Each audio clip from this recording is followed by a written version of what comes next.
जातीय सेवा योजना कुचिंडा महाविद्यालय आड़ू स्वच्छता ही सेवा कार्यक्रम अनुष्ठित हो जाइछे। ई कार्यक्रम ने बहुत संख्या ने स्वेच्छासेवी माने जोग दे करी महाविद्यालय परिसर ने सफाई काम करिथिले।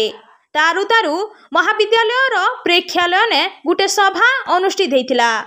जातिर पिता महात्मा गांधी जन्म जयंती उपलक्षे गांधीजी फोटोचित्र ने अतिथि माने फूलमाला अर्पण करी कार्यक्रम रो शुभारंभ करा जायथिला। अध्यक्षा सुचित्रा मिश्रंकर सभापतित्व ने अनुष्ठित ई सभा के +3 विभाग रो स्वेच्छासेवी राजश्री साहू परिचालना करथिले। +3 विभाग रो एनएसएस कार्यक्रम अधिकारी सुश्री बेलमती कुमरा ई सभार आभिमुख्य संपर्क ने कहिथिले। मुखिया अतिथि कुचिंडा अतिरिक्त जिलापाल भास्कर चंद्र बेहरा, सम्मानित अतिथि भावे कुचिंडा उपखंड चिकित्सा अधिकारी डॉक्टर सुबोध नायक, पदार्थ विज्ञान विभागीय मुख्य मंजुश्री दास मंचासीन अतिथि भावे जोग दे करी गांधीजी और शास्त्री जींकर भारत स्वाधीनता ने अवदान तथा स्वच्छ भारत स्वच्छता ही सेवा विषय थी छुआ मान को उद्बोधन देथिले। शेष के +2 विभाग रो कार्यक्रम अधिकारी खुर्शी दहारा बेगम धन्यवाद अर्पण करथिले।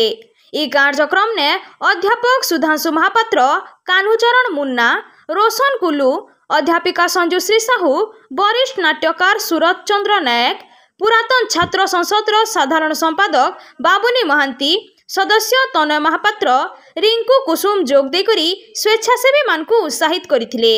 स्वेच्छासेवी मानकर भितरे शुभश्री सतपथी, सिलू सुनानी, रूपली पंडा, अंकित मेहेर, रिनकुमारी नायक, ओम बुड़ा प्रमुख भूमिका निर्वाह करथिले।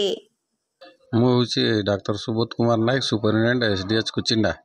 आज आमर कॉलेज रे स्वच्छता कार्यक्रम मते निमंत्रण करथिले, सेतिपई मु आस्थिली। आउ एठी मु देखुची आमर एनएसएस तरफ आज स्वच्छता अभियान कार्यक्रम आरंभ होईची।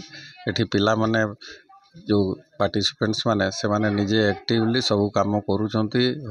जथा कॉलेज सफाई करवा, रास्ता सफाई करवा, विभिन्न प्रोग्राम रे से मानकर मन दउचंती। आ मोर व्यक्तिगत मत होची जे एई दिनटा को आमे एई हिसाब रे पालन करवा कथा जे महात्मा गांधी पुण्य जन्मतिथि अच्छी। आउ ता संगे संगे आज स्वच्छता अभियान रो कार्यक्रम भी चली। एटा आमर सरकार प्राथमिकता रही। से समस्ते एठी जेते जमा होती छात्र छात्री समस्ते स्वच्छता कार्यक्रम रे नियोजन करने कथा, जहाँ फल कि आम कॉलेज, आम कुचिंडा, आम देश मध्य विकास आड़ को गति कर। अध्यक्ष सुचित्रा मिश्र आज पवित्र महात्मा गांधी पुण्य जन्मतिथि को स्वच्छता ही सेवा नाम ग्रहण करा जायछि। आमर प्रिय प्रधानमंत्री 2014 मसीहारू स्वच्छ भारत नाम यही कार्यक्रम को जीवनमुखी करने, समाज को गोटे सुस्थ वार्ता देवाई यही कार्यक्रम को समस्ते जेमिति छात्र ठू आरंभ करी नागरिक पर्यंत जनसाधारण रे एटा ग्रहणीय हो पारिबो, सेमती एक वार्ता रखी उद्देश्य रखी आज ये दिनटी को पालन करा जाउछि। कारण मनुष्य जीवन पाई गोटे सुस्थ वातावरण आवश्यकता अच्छी। सुस्थ वातावरण बिना मनुष्य बंची पारिबो नाही।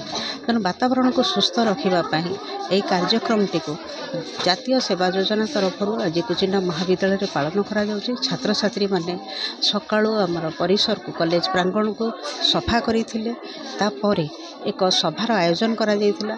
सभारे आमर अतिरिक्त उपजिल्लापाल भास्कर चंद्र Behera, Kuchinda sub division doctor Subodh नायक एवं आमर अध्यापिका मंजुश्री दास, जातीय सेवा योजनार अधिकारी बेलमती कुमरा एवं खुर्शीदारा बेगम प्रभृति उपस्थित रही यही वार्ता को केमिति छात्र छात्री माने आगामी जीवन रे एवं तांकर चारिपाखरे थिबा जनमानस रे प्रचार करि परिबे एवं जनमानस केमिति याकू तांकर समस्त जीवन रे ग्रहण करी आगो को आगई नेबे से प्रकार आह्वान दिया जायथिला। तेणु आज ये दिन में मु समस्त को स्वागत अभिनंदन एवं शुभेच्छा जनाई यह ग्रहण करने अधिकरु अधिक ये वार्ता को प्रचार करने छात्र छात्री मानक आह्वान देइथिली। धन्यवाद।